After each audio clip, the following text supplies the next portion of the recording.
El extraño, de Howard Phillips Lovecraft. Infeliz es aquel a quien sus recuerdos infantiles solo traen miedo y tristeza. Desgraciado aquel que vuelve la mirada hacia horas solitarias en vastos y lúgubres recintos de cortinajes marrones y alucinantes hileras de antiguos volúmenes, o hacia pavorosas vigilias a la sombra de árboles descomunales y grotescos, cargados de enredaderas que agitan silenciosamente en las alturas sus ramas retorcidas. Tal es lo que los dioses me destinaron, a mí, el aturdido, el frustrado, el estéril, el arruinado. Y sin embargo, me siento extrañamente satisfecho y me aferro con desesperación a esos recuerdos marchitos cada vez que mi mente amenaza con ir más allá, hacia el otro lado.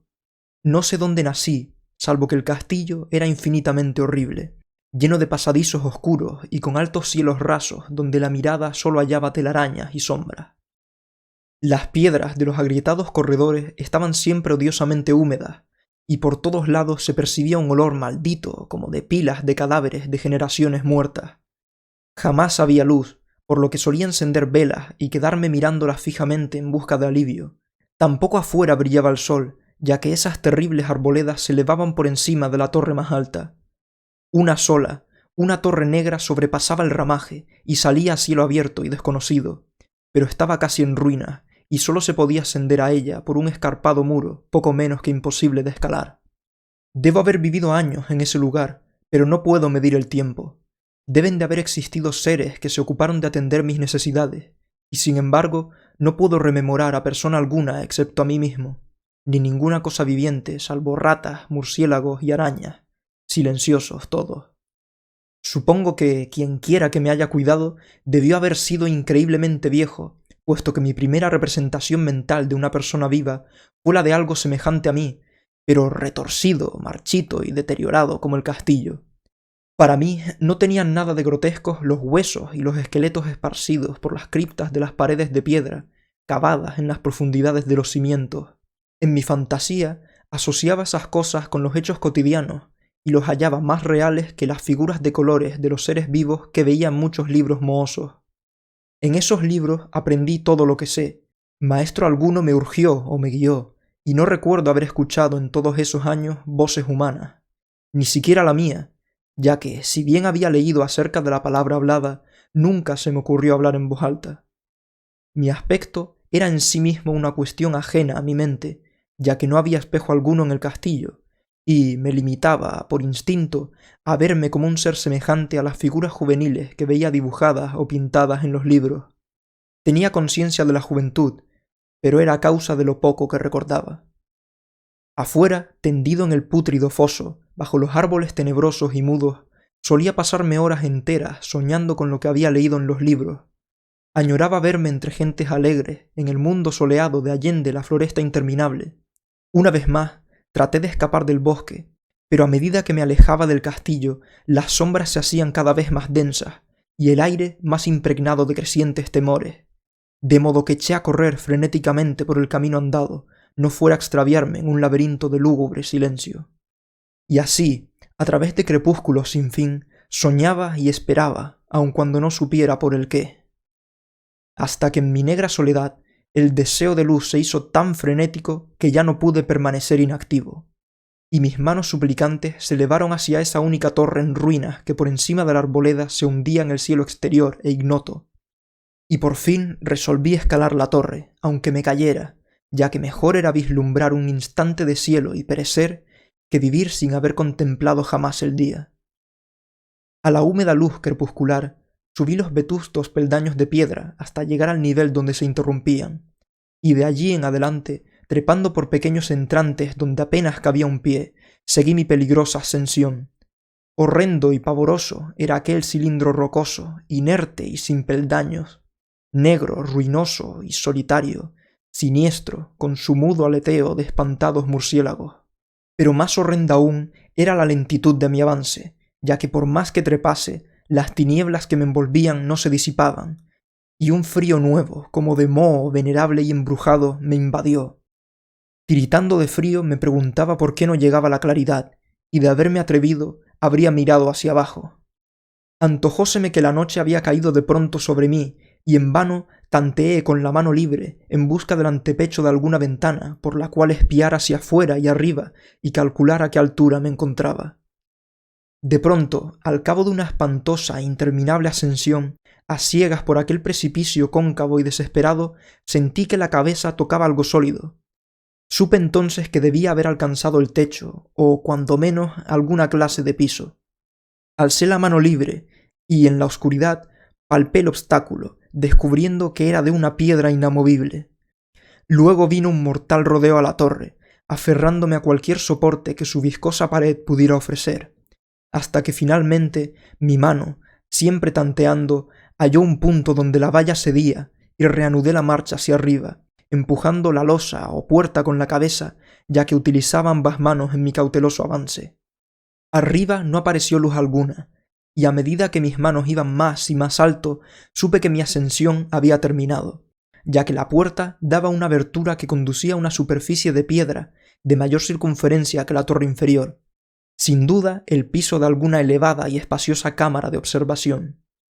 Me deslicé silenciosamente hacia el recinto, tratando que la pesada losa no volviera a su lugar, pero fracasé en mi intento. Mientras yacía exhausto sobre el suelo de piedra, oí el alucinante eco de su caída, pero a pesar de todo, tuve la esperanza de poder volver a levantarla cuando fuese necesario. Creyéndome ya a una altura prodigiosa, muy por encima de las odiadas ramas del bosque, me incorporé fatigosamente y tanteé la pared en busca de alguna ventana que me permitiese mirar por primera vez el cielo y esa luna y esas estrellas sobre las que había leído.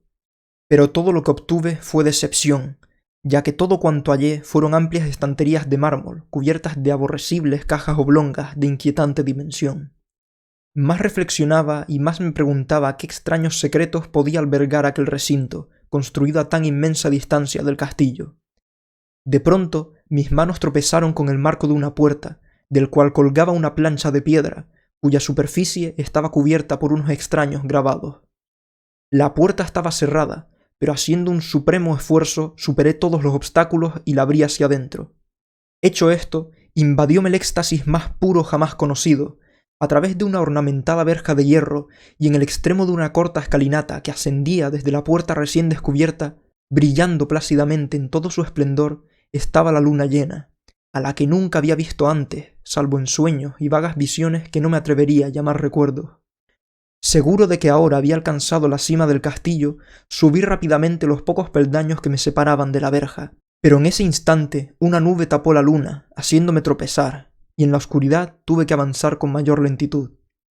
Estaba todavía muy oscuro cuando llegué a la verja, que hallé abierta tras un cuidadoso examen, pero no quise atravesarla por temor de precipitarme desde la increíble altura que había escalado. Luego volvió a salir la luna. El más diabólico de todos los impactos es el de lo abismalmente inesperado y lo grotescamente inconcebible.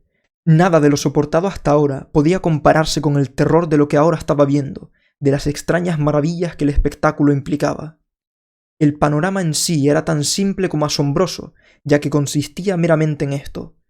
Después de una impresionante perspectiva de copas de árboles vistas desde una altura imponente, extendíase a mi alrededor, al mismo nivel de la verja, nada menos que la tierra firme, separada en compartimentos diversos por medio de lajas de mármol y columnas, y sombreada por una antigua iglesia de piedra, cuyo devastado capitel brillaba fantasmagóricamente a la luz de la luna. Medio inconsciente, abrí la verja y avancé por la senda de grava blanca que se extendía en dos direcciones. Por aturdida y caótica que estuviera mi mente, persistía en ella ese anhelo de luz, y ni siquiera el pasmoso descubrimiento de antes podría detenerme. No sabía ni me importaba si mi experiencia era causa de locura, enajenación o magia, pero estaba resuelto a ir en pos de la luminosidad y la alegría a toda costa. No sabía quién o qué era yo, ni dónde me podía encontrar. Sin embargo, a medida que proseguía mi tambaleante marcha, se insinuaba en mí una especie de tímido recuerdo latente que hacía mi avance no del todo fortuito. Pasé bajo un arco para escapar de esa región de losas y columnas, y eché a andar sin rumbo fijo por campo abierto, unas veces sin perder de vista el camino, otras abandonándolo para internarme, lleno de curiosidad, en las praderas en las que sólo alguna ruina ocasional revelaba la presencia, en tiempos remotos, de una senda olvidada. En un momento dado tuve que cruzar a nado un rápido río, cuyos restos de mampostería agrietada y mohosa contaban la historia de un puente mucho tiempo atrás desaparecido. Habrían transcurrido más de 2 horas cuando de repente llegué a lo que parecía ser mi meta. Un castillo venerable, cubierto de hiedra, enclavado en un parque de espesa arboleda, de alucinante familiaridad para mí y, sin embargo, lleno de intrigantes novedades. Vi que el foso había sido rellenado y que varias de las torres que yo conocía estaban demolidas, al mismo tiempo que se erguían nuevas alas que confundían al espectador. Pero lo que observé con el máximo interés y deleite fueron las ventanas abiertas, inundadas de esplendorosa claridad que enviaban al exterior ecos de la más alegre de las francachelas.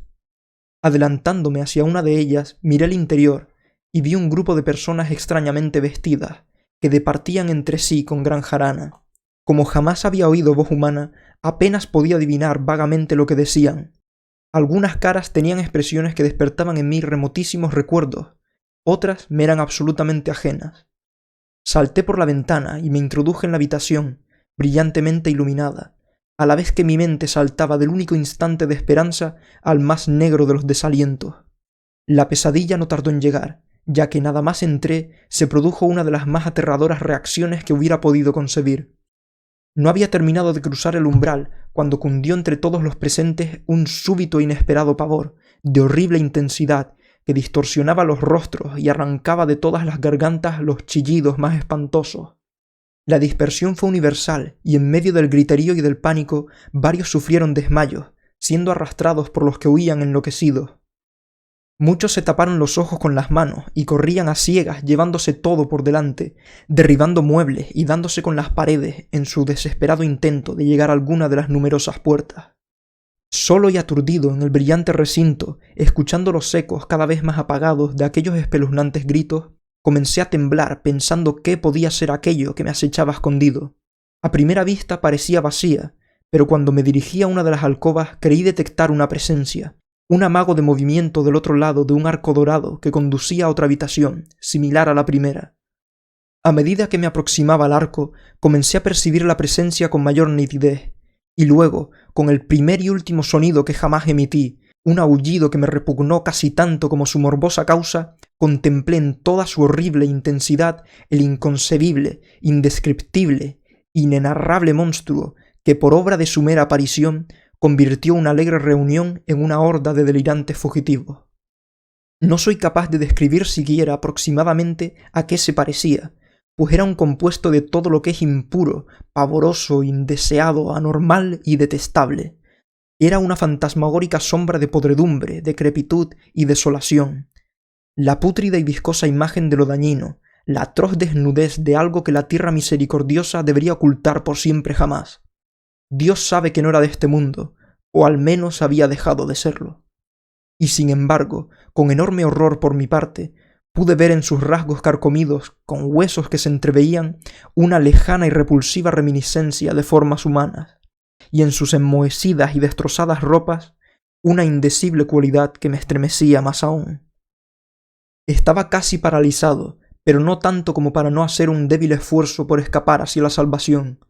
Un tropezón hacia atrás que no pudo romper el hechizo en que me tenía apresado el monstruo, sin voz y sin nombre. Mis ojos, embrujados por aquellos asqueantes ojos vítreos que los miraban fijamente, se negaban a cerrarse. Aunque estuvieran afortunadamente borrosos, la terrible aparición se mostraba tan clara como después del primer encuentro. Traté de levantar la mano para ocultar mi visión, pero estaba tan anonadado que el brazo no respondió siquiera a mi voluntad. Sin embargo, el intento fue suficiente como para alterar mi equilibrio, y tambaleándome, di unos pasos adelante para no caer. Al hacerlo, adquirí de pronto la angustiosa noción de la proximidad de la cosa, cuya inmunda respiración tenía casi la impresión de oír. Poco menos que enloquecido, pude no obstante adelantar una mano para detener a la fétida imagen que se acercaba cada vez más y más, cuando de pronto, en un cataclísmico segundo de horror cósmico y por infernal accidente, mis dedos tocaron la extremidad putrefacta que el monstruo extendía a través del arco dorado. No chillé, pero todos los satánicos espíritus que cabalgan en el viento de la noche lo hicieron por mí, a la vez que dejaron caer sobre mi mente una avalancha de estremecedores recuerdos. Supe en ese instante todo lo ocurrido, recordé hasta más allá del terrorífico castillo y sus árboles, y reconocí el edificio en el cual me hallaba, y recordé lo más terrible de todo, la impía abominación que se erguía ante mí, mirándome de soslayo mientras apartaba de los suyos mis dedos mancillados. Pero en el cosmos existe el bálsamo además de la amargura, y ese bálsamo es el nepente. En el supremo horror de ese instante olvidé todo lo que me había espantado, y el estallido del recuerdo se desvaneció en un caos de reiteradas imágenes. Como entre sueños salí de aquel edificio fantasmal y execrado, y eché a correr rauda y silenciosamente bajo la luz de la luna. Cuando retorné al mausoleo y descendí los peldaños, no pude mover la trampilla de piedra, pero no lo lamenté, ya que había llegado a odiar el viejo castillo y sus árboles. Ahora cabalgo junto a los fantasmas, burlones y cordiales, al viento de la noche, y durante el día juego entre las catacumbas de Nefrenká, en el desconocido y recóndito valle de Hadoth, a orillas del Nilo. Sé que la luz no es para mí, salvo la luz de la luna sobre las tumbas de roca de Neb, como tampoco es para mí la alegría, salvo las innominadas fiestas de Nitocris bajo la gran pirámide. Y sin embargo, en mi nueva y salvaje libertad, agradezco casi la amargura de la alienación, pues, aunque el olvido me haya otorgado la calma, no por eso ignoro que sigo siendo un intruso, un extraño a este siglo y a todos los que aún son humanos. Esto es lo que supe desde que extendí mis dedos hacia aquella abominación surgida de aquel gran marco dorado, desde que extendí mis dedos y toqué una fría e inexorable superficie de pulido cristal.